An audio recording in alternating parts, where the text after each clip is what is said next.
প্রিয় শিক্ষার্থীবৃন্দ, অনলাইন ক্লাসে তোমাদের স্বাগত। আজকে তোমাদের পাঠ্যপুস্তকের কয়েকটি কবিতা এবং কয়েকটি গদ্য নতুন করে সংযোজন করা হয়েছে এবং কয়েকটি কবিতা এবং গদ্য বাদ দেওয়া হয়েছে। তো নতুন সংযোজিত কবিতার মধ্যে অন্যতম একটি কবিতার নাম সুচেতনা, এবং এই সুচেতনা কবিতার কবি জীবনানন্দ দাশ।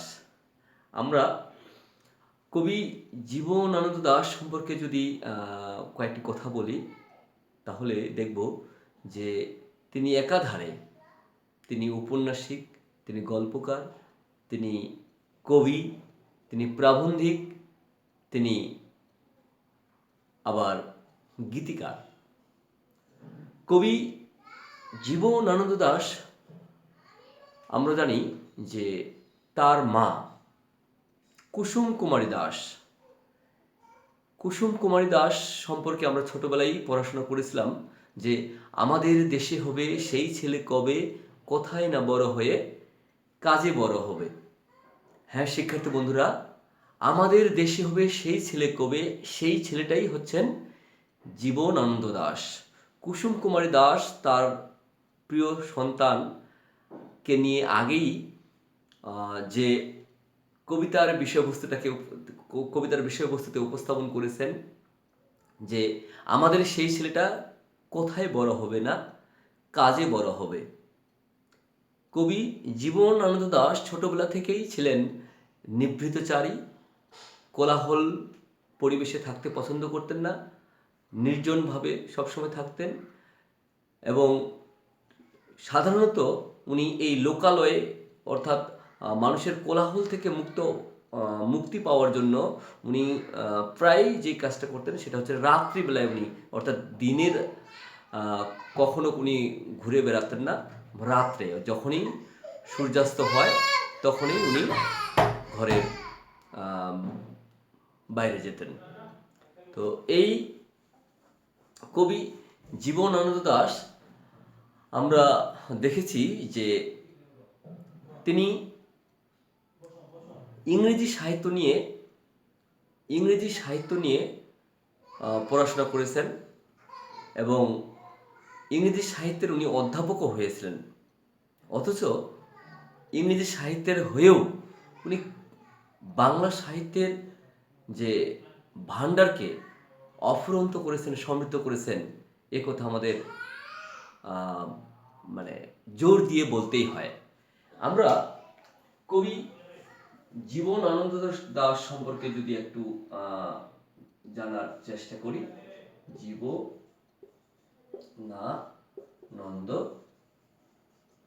জীবনানন্দ দাশ। তো জীবনানন্দ দাশ আমরা জানি যে উনি জন্মগ্রহণ করেছেন জীবনানন্দ দাশের জন্ম হচ্ছে 17 ফেব্রুয়ারি 1899 খ্রিস্টাব্দ জন্মগ্রহণ করেছেন। মৃত্যু হয়েছে তার, এবং উনি জন্মগ্রহণ করেছেন বরিশালে, আমাদের যে বর্তমান জেলা রয়েছে বরিশাল, সেখানে তার মৃত্যু হয়েছে। যদিও তার মৃত্যু নিয়ে এখনো বিতর্ক রয়েছে, যে কেউ বলেছেন উনি আত্মহত্যা করেছেন, কেউ বলেছেন উনি না ট্রাম দুর্ঘটনায় মারা গিয়েছেন। ট্রাম দুর্ঘটনা এটা সত্য, কিন্তু ট্রাম যে দুর্ঘটনা, অর্থাৎ ট্রাম বলতে ছোট, মানে এক ধরনের শহরে এক ধরনের 2 কামরা 3 কামরা বিশিষ্ট ছোট ট্রেন যে আস্তে আস্তে চলতো তখনকার দিনে, সেটাকে বলা হয় ট্রাম।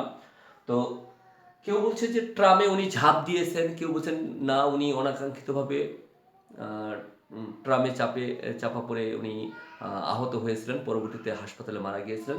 যাই হোক, এটা মতান্তর রয়েছে, কিন্তু ট্রাম দুর্ঘটনায় তিনি মারা গিয়েছেন এটা সত্য। তিনি মারা গিয়েছেন 22 22 অক্টোবর 1954 খ্রিস্টাব্দে এবং মারা গেছেন কলকাতায়। কলকাতায় কলকাতায়। তার পিতার নাম, পিতা হচ্ছেন সত্যানন্দ দাস। সত্যানন্দ দাস। মাতা কুসুম কুমারী দাস, আমরা জানলাম কুসুম কুমারী দাস। তো পিতা নিজেই একজন স্কুল শিক্ষক ছিলেন এবং মাতা গৃহিণী ছিলেন, কিন্তু গৃহিণী থাকা সত্ত্বেও মায়ের কবিতা লেখার অনুপ্রেরণায় মায়ের তো নিজেই কবি ছিলেন এবং মায়ের অনুপ্রেরণায় কবি জীবনানন্দ দাশও অনুপ্রাণিত হয়ে কবিতা লেখা শুরু করেছিলেন। তো আমরা জানলাম যে তার পারিবারিক যে তার শিক্ষাটা ছিল সেটা মজবুত ছিল, কারণ তার পিতামাতা দুজনেই শিক্ষিত ছিল। এবং কবি জীবনানন্দ দাশ ব্যক্তি জীবনে বিয়ে করেছিলেন লাবণ্য দাসকে। লাবণ্য দাস সম্পর্কে যদি আমরা বলি যে তাহলে বলবো যে তাদের স্বামী স্ত্রীর মধ্যে মানে বেদনা বিধুর, অর্থাৎ মিলনও যেমন ছিল তাদের মধ্যে দুজনের, ঠিক আছে, ঠিক তেমন বেদনাও ছিল। সেটা আমরা পরে আলোকপাত করার চেষ্টা করব বা উপরের ক্লাসে আলোচনা করার চেষ্টা করব। আমরা জীবনানন্দ দাশের সাহিত্যকর্ম সম্পর্কে যদি আমরা আলোচনা করি,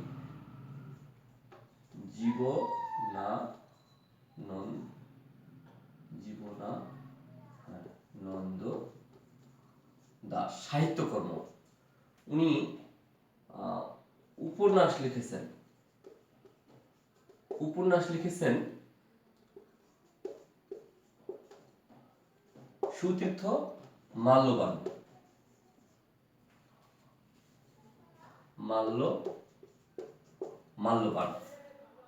এবং আরো উপন্যাস লিখেছেন, কিন্তু এই দুটো হচ্ছে তার উল্লেখযোগ্য উপন্যাস। উনি প্রবন্ধ লিখেছেন একটি, সেটি হচ্ছে কবিতার কথা। একটা প্রশ্ন আসে সাধারণত যে কবিতার কথা জীবনানন্দ দাশের কোন জাতীয় গ্রন্থ? অনেকেই মনে করে যেহেতু কবিতা রয়েছে তাহলে এখানে এটা হচ্ছে কাব্যগ্রন্থ। আসলে এটি কাব্যগ্রন্থ নয়, এটি হচ্ছে প্রবন্ধ গ্রন্থ। এবং তার কাব্যগ্রন্থের মধ্যে হচ্ছে তার গুরুত্বপূর্ণ ঝরা পালক,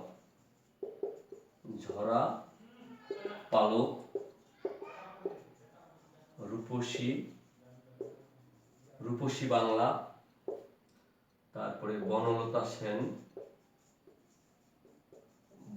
সেন,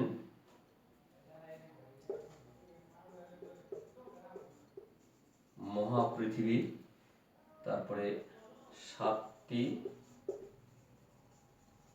তারার তিমির, ধূসর পাণ্ডুলিপি,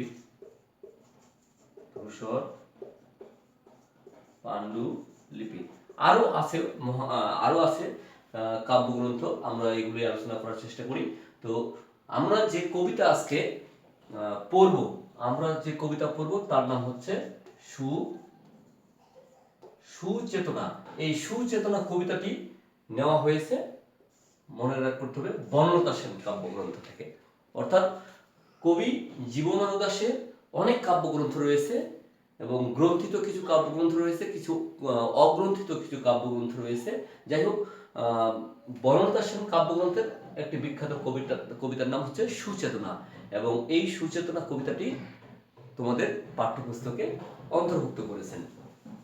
এই কবিতা সম্পর্কে আমরা আলোচনা করব। তার পূর্বে আমরা যদি আরেকটু জীবনানন্দ দাশের বিষয়ে আমরা কথা বলি, তাহলে আমরা দেখব যে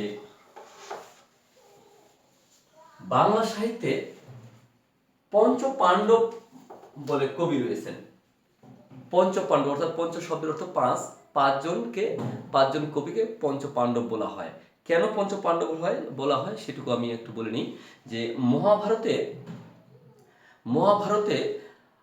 আমরা জানি, মহাভারতে বর্ণিত পাণ্ডুর সন্তান যুধিষ্ঠির, ভীম, অর্জুন, নকুল এবং সহদেব, এই 5 ভাই ছিলেন অসম সাহসিক বীর যোদ্ধা এবং তারা ছিলেন মহারথী। এই 5জন মহারথী, এই 5 ভাই একসাথে চক্রব্যূহ, অর্থাৎ কেউ যদি কোনো যুদ্ধক্ষেত্র যদি কেউ কোনো রচনা করেন, যুদ্ধক্ষেত্র তৈরি করেন, এই যুদ্ধক্ষেত্রের ভিতরে প্রবেশ করতে হবে এবং বের হতে হবে, তাহলে তাকে মহারথী অথবা বীর যোদ্ধা হিসেবে তখন আখ্যায়িত করা হতো। তো এই অর্থাৎ চারপাশে এরকম সৈনিক থাকতো, বীর যোদ্ধা থাকতো, এবং এই বীর যোদ্ধাকে ওভারটেক করে, অর্থাৎ এই বীর যোদ্ধাকে মেরে ভিতরে প্রবেশ করতে হতো এবং বের হতে হতো। কঠিন ছিল সেই কাজটা। এবং এই 5 ভাই, অর্থাৎ মহাভারতে বর্ণিত যে আমি যুধিষ্ঠির, ভীম, অর্জুন, নকুল, সহদেব, এই 5 ভাইয়ের কথা বললাম, পাণ্ডুর সন্তান, এই 5 ভাই ভিতর প্রবেশ করতে পারতো এবং বের হতে পারতো। এই কারণে এই 5 ভাইকে পঞ্চপাণ্ডব বলা হতো, পাণ্ডুর সন্তান যেহেতু। এবং এই পঞ্চপাণ্ডব মহাভারতে একাধারে ওনারা যুক্তি সহকারে ধর্মযুদ্ধ করতেন ওনারা, এবং অপরাজেয় ছিল, বীর যোদ্ধা হিসেবে অপরাজেয় ছিল।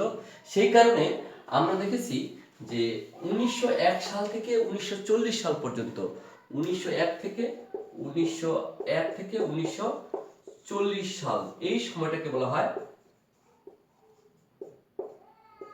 রবীন্দ্র যুগ। অর্থাৎ এই রবীন্দ্র যুগে রবীন্দ্রনাথের এই সময়টা এমন ছিল, যেমন মধ্য গগনে যখন সূর্য থাকে তখন সেই সূর্যের আলোটা চারিদিকে পৃথিবীতে ছড়িয়ে পড়ে, অর্থাৎ যেখানে যার আকাশে মধ্যে, অর্থাৎ একদম মাঝখানে যখন সূর্যটা থাকে তখন আলোটা সব থেকে বেশি প্রবাহিত হয়, বিচ্ছুরিত হয়। তো ঠিক রবীন্দ্রনাথ ঠাকুর পরিণত বয়স তখন এই 1901 থেকে 1940 সালের মধ্যে কোনো কবি বা কোনো সাহিত্যিক কবিতা লেখার দুঃসাহস দেখাতেন না। কারণ যারাই লিখতেন তার পাঠক মনে করতেন যে এই লেখাটা, অর্থাৎ কোনো কবি ওই সময় যদি কোনো কবিতা লিখতেন তাহলে মনে করতেন পাঠকবৃন্দ যে এই কবিতাটা রবীন্দ্রনাথ ঠাকুর থেকে চুরি করা হয়েছে, অথবা যে প্লট নিয়ে তৈরি করতেন বা যে উপাদান নিয়ে তৈরি করতেন বিভিন্ন কবি, পাঠকবৃন্দ মনে করতেন এটা রবীন্দ্রনাথ ঠাকুর আগেই লিখেছেন। এবং যারা লিখতেন তারাও মনে করতেন ঠিকই তো, আসলে যেটা আমরা ভেবেছি তার আগেই ভেবে নিয়েছেন কবি রবীন্দ্রনাথ ঠাকুর। এই জন্য এটাকে বলা হয় রবীন্দ্রনাথ যুগ অথবা রবীন্দ্রনাথের একটা বলয়। এটা একটা বলা হয় রবীন্দ্রনাথের বলয়। তো এই বলয়টাতে কেউ প্রবেশ করতে পারেনি, এই বলয় থেকে কেউ বের হতে পারেনি। তখন জীবনানন্দ দাশ তরুণ কবি, এই তরুণ কবি উনিও কবিতা লিখতে চান, কিন্তু কবিতা লেখার ক্ষেত্রে এত প্রতিবন্ধকতা যে রবীন্দ্রনাথ ঠাকুরের প্রভাবটা তার মধ্যে পড়ে যায়। তো রবীন্দ্রনাথ ঠাকুর থেকে প্রভাবমুক্ত কিভাবে হওয়া যাবে সেটাই তারা বারবার চেষ্টা করছিলেন। এই জন্য কবি জীবনানন্দ দাশ সহ আরো 4 জন, অর্থাৎ 5 জন মিলে কবি জীবনানন্দ দাশ, আমি 5 জনের নাম লিখি। আমি জীবনানন্দ দাশ লিখলাম, জীবনানন্দ দাশ, তারপরে সুধীন্দ্রনাথ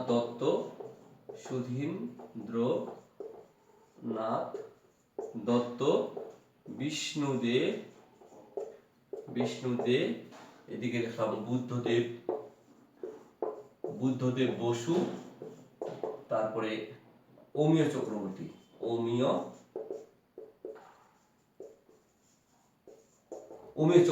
এই 5 জন কবি কি করলেন, কিছু পদ্ধতি অবলম্বন করলেন, অর্থাৎ সাহিত্যের এমন কিছু শাখা ওনারা পর্যালোচনা করলেন যে শাখায় রবীন্দ্রনাথ ঠাকুর হাত দেননি।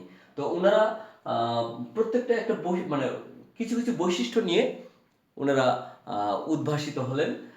যেমন কবি জীবনানন্দ দাশ উনি পরাবাস্তবতার কবি হয়ে গেলেন, পরাবাস্তবতা নিয়ে লিখলেন। তারপরে সুধীন্দ্রনাথ দত্ত লিখলেন পোড়ামাটির যে গন্ধ শুকা, সেই গন্ধ শুকা নিয়ে উনি লিখলেন কবি সুধীন্দ্রনাথ দত্ত। বিষ্ণুদেব মার্ক্সবাদী হয়ে গেলেন, কার্ল মার্ক্সের জীবনাদর্শ নিয়ে উনি লেখালেখি শুরু করলেন। বুদ্ধদেব বসু দেহতত্ত্ব বা কামতত্ত্ব নিয়ে উনি লেখা শুরু করলেন বুদ্ধদেব বসু। অমিয় চক্রবর্তী উনিও লেখা শুরু করলেন, মাটি ও মানুষের কথা লেখা শুরু করলেন। তো এই পাঁচজন কবি পাঁচটা বৈশিষ্ট্য নিয়ে যখন লিখলেন, তখন ওনারা কি করলেন, রবীন্দ্রনাথ ঠাকুরের যে বলয়টা ছিল সেই বলয়টা ভেদ করতে পারলেন। এই জন্য এই পাঁচজন কবিকে বাংলা সাহিত্যে মহাভারত অনুযায়ী এই পাঁচজন কবিকে বাংলা সাহিত্যে পঞ্চ পাণ্ডব কবি বলা হয়। মনে রাখতে হবে, শুধু রবীন্দ্রনাথ ঠাকুরের বলয়টাকে ভাঙার জন্যই এই পাঁচজন কবিকে পঞ্চ পাণ্ডব কবি বলা হয়। এটুকু অবশ্যই জানা উচিত, কারণ আমাদের পরবর্তী জীবনে প্রায় প্রশ্ন আসে যে বাংলা সাহিত্যে পঞ্চপাণ্ডব কবি কাকে বলা হয়, অথবা নিচের কোন ব্যক্তি বা কোন কবি পঞ্চপাণ্ডবদের একজন। তাহলে আমরা জানলাম যে পঞ্চপাণ্ডব কবি সম্পর্কে, এবং পঞ্চপাণ্ডবদের মধ্যে অন্যতম কবি ছিলেন কবি জীবনানন্দ দাশ। আচ্ছা, আমরা এটুকু জানলাম। এখন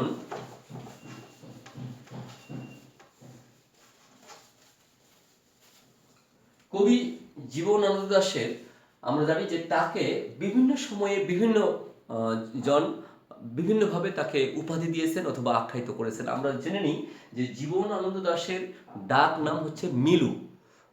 ছোটবেলায় তাকে মিলু বলে ডাকা হতো। তো এই মিলু তো নিভৃতচারী ছিলেন, নির্জনতম ছিলেন, কারোর সঙ্গে কথা বলতেন না, এবং সাধারণত উনি রাত্রিবেলায় যখন রাত হতো তখন উনি বাড়ি থেকে বের হতেন। এই কারণে তাকে নিশাচর কবি বলা হতো। তো উনার নামের শেষ নাই। কবি রবীন্দ্রনাথ ঠাকুর তাকে তার কবিতা পড়ে রবীন্দ্রনাথ ঠাকুর তাকে নাম দিয়েছেন, অর্থাৎ জীবনানন্দ দাশের নাম দিয়েছেন চিত্ররূপময়।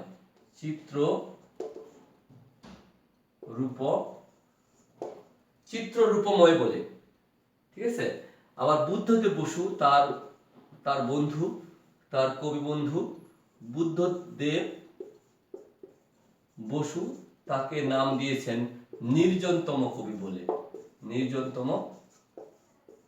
নির্জনতম কবি বলে। তাহলে এরকম আরো তার নাম রয়েছে, জীবনানন্দ দাশের নাম আমরা জানি যে এগুলো জীবনানন্দ দাশের নাম। কেউ বলছে নিশাচর কবি, রাতের কবি, নিশাচর কবি। কেউ তাকে বলছেন পরাবাস্তবতার কবি, পরাবাস্তবতার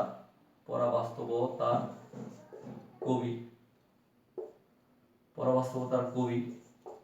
কেউ তাকে আবার প্রকৃতির কবি বলেছেন, প্রকৃতির কবি। কেউ আবার বলেছেন তিনি যেহেতু রূপসী বাংলা নিয়ে অনেক কবিতা লিখেছেন, এই জন্য তিনি রূপসী বাংলার কবি।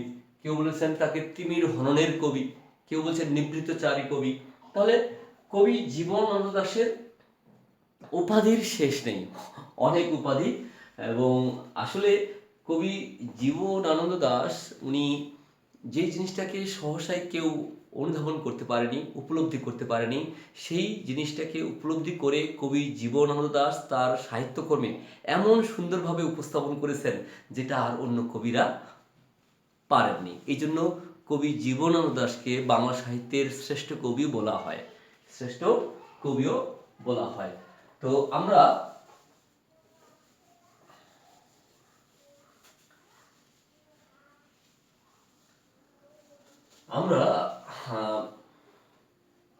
কবি সম্পর্কে কিছুটা আমরা জানলাম। আমরা এবার চলে আসি সুচেতনা কবিতায়। সুচেতনা, আমি আবার বলছি, সুচেতনা কবিতাটি কবির বনলতা সেন নামে একটি কাব্যগ্রন্থ রয়েছে। সেই বনলতা সেনের একটি কবিতার নাম হচ্ছে সুচেতনা। তাহলে আমরা জানলাম যে সুচেতনা কবিতাটি বনলতা কাব্যগ্রন্থ থেকে নেওয়া হয়েছে। আমরা জানি যে সুচেতনা অর্থাৎ সু মানে হচ্ছে সুন্দর, চেতনা, আমরা জানি সুচেতনা হচ্ছে সুন্দর যে চেতনা তাকে বলা হয় সুন্দর চেতনা, সুচেতনা।